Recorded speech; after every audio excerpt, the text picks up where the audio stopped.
में भी फैसले हमेशा औरतों के खिलाफ ही रहते।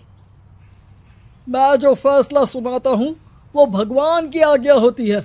इस लड़के ने अपने मन से शादी करके अच्छा नहीं किया। लड़के को घर भेज दो और इसकी शादी इसकी जाति की किसी लड़के से करवा दो। लेकिन ये लड़के, इसे तो गांव के बाहर निकाल दो। नहीं नहीं जमींदार साहब, ये क्या बोल रहे हैं? ऐसा नहीं हो सकता। मेरी बेटी मासूम है, इसे अच्छे बुरे की समझ नहीं है। अरे कहाँ जाएगी ये बेचारी? कहाँ जाएगी? इतनी चिंता है तो पूरे परिवार का गांव निकाला कर देते हैं। बेचारे पूरे बसे बसाए परिवार को गांव छोड़ना पड़ता है। चाहे जो हो, अगर बेटियों को कंट्रोल नहीं कर सकते तो गांव में रहने का कोई मतलब नहीं है। यहाँ औरतों को दब कर रहना होगा। कोई भी अपने हिसाब से कुछ नहीं कर सकता, सब ईश्वर की मर्जी से ही होगा। तभी गांव का एक आदमी दौड़ा दौड़ा आता है। सरपंच साहब, जमींदार साहब, वो कालिया है ना, उसकी बेटी पढ़ने के लिए शहर जा रही है। अच्छा, ये कब हो गया? और कालिया की हिम्मत कैसे हो गई ऐसा करने की? लेकर आओ उसे और उसकी बेटी को। बस फिर क्या था, हाजिर हो जाते हैं कालिया और उसकी बेटी सरपंच के सामने। और कालिया, ये क्या सुनने में आ रहा है? बेटी को इंजीनियर बना रहा है तू? और ये बता, गांव में तो स्कूल नहीं है, फिर कहां से इतनी क्लास पास कर गई तेरी बेटी? राधा, जो कि कालिया की बेटी है, उसे लगता है कि सरपंच उसकी तारीफ कर रहे हैं। सरपंच जी, मैंने ऑनलाइन पढ़ाई की है, डिस्टेंस लर्निंग से। सभी में मैंने अच्छे नंबर पाए हैं, जिसे देखते हुए शहर की इंजीनियरिंग कॉलेज में मुझे स्कॉलरशिप मिली है। वाह जी वाह, क्या होती है ये? पहले तो ये बताओ, फिर आगे की बात करते हैं। पूरा गांव राधा की बात सुन रहा था और राधा बोलती जा रही थी। तो ऐसे मैं फ्री में एक अच्छी शिक्षा लेकर गांव में जो कुछ परेशानियां हैं, जैसे बिजली, पानी और इंटरनेट जैसी समस्याओं के लिए काम करूंगी। मैं गांव को शहर से जोड़ने के लिए पुल का निर्माण करवाने का प्रस्ताव रखूंगी। मुझे पूरी उम्मीद है कि जल्द ही हमारा गांव भी तरक्की की राह पर चल पड़ेगा।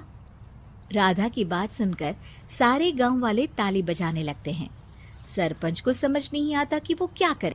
चुप रह नादान लड़की, गांव के खिलाफ जाने के लिए तुझे गांव से बेदखल कर दिया जाएगा, वो भी पूरे परिवार के साथ। और हाँ, अगर ठीक से गांव में रहना चाहती है तो ये पढ़ाई लिखाई छोड़ दे। हम तेरे लिए गांव का कोई होनहार लड़का देखेंगे। तभी गांव का एक आदमी बोल पड़ता है। अरे नहीं नहीं सरपंच जी, राधा बिटिया जो बता रही है, अगर वैसा हो जाए तो हम लोगों को पैसा कमाने के लिए बाहर नहीं जाना पड़ेगा। हाँ जी, और ना ही कोसों दूर पानी के लिए भटकना पड़ेगा।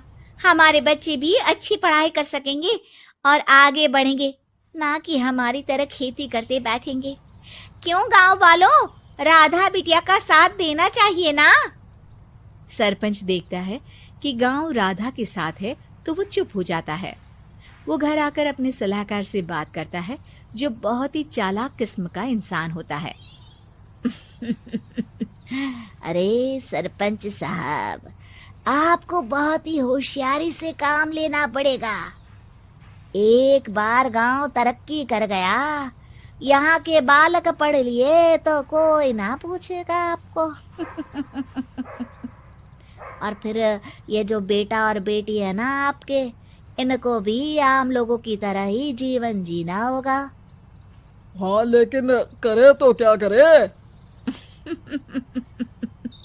वो ना आप मुझ पर छोड़ दीजिए, बस मैं जैसा बोलूं करते जाइए। अगले रोज सुबह जब गांव वाले सोकर उठते हैं तो राधा के घर के बाहर और साथ ही वो लोग जिन्होंने राधा का सपोर्ट किया था, उनके घर के आगे लाल रंग से कल आऊंगी लिखा होता है। कल आऊंगी? ये क्या होता है? अरे यह तो खून से लिखा है, लगता है कोई भूत प्रेत या चुड़ैल का साया है। चलो सरपंच जी के पास चलते हैं। सभी सरपंच के पास जाकर उसे सारी बात बताते हैं। और ये तो बड़ी मुश्किल की बात है। चलो, मैं एक बाबा को जानता हूँ, उन्हें बुला लेता हूँ। सरपंच बाबा को लेकर गांव के घर के बाहर जाता है।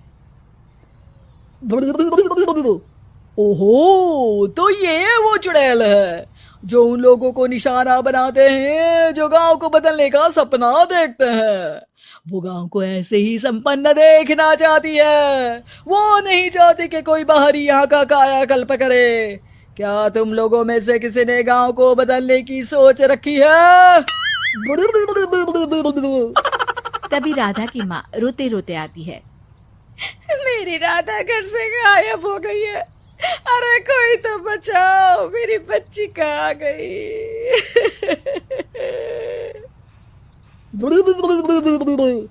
ले गई वो चुड़ैल, तेरी बच्ची को ले गई। अब वो उसे श्रापित करके छोड़ेगी। उस पर चुड़ैल का साया हो जाएगा। तभी बुरी सी हालत में राधा भी वहां आ जाती है। उसके बाल चुड़ैल की तरफ फैले होते हैं और कपड़ों में खून लगा होता है। सभी राधा को देखकर डर जाते हैं। माँ, पता नहीं मुझे कौन उठा कर ले गया था।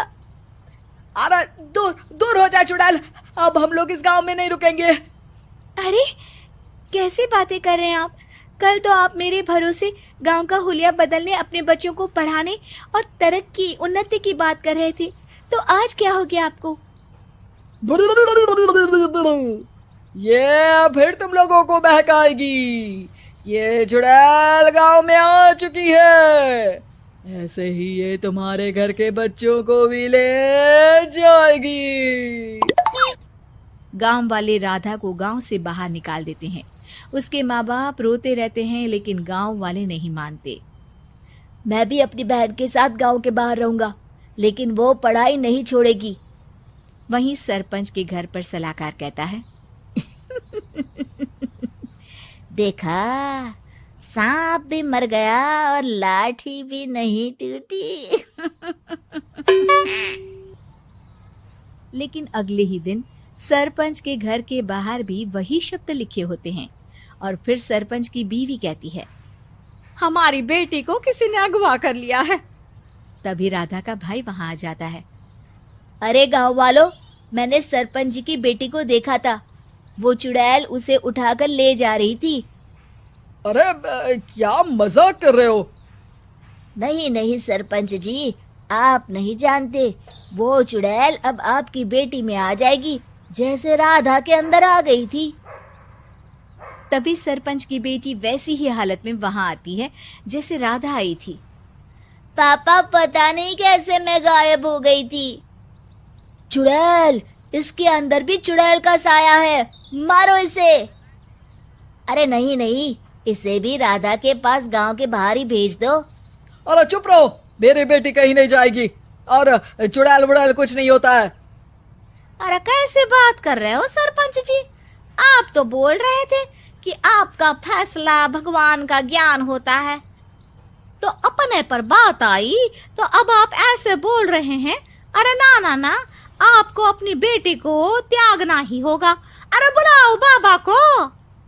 राधा का भाई बाबा को ले आता है, जिसे अब गांव वालों के डर के कारण सच बोलना पड़ता है। मैं कोई बाबा नहीं हूँ।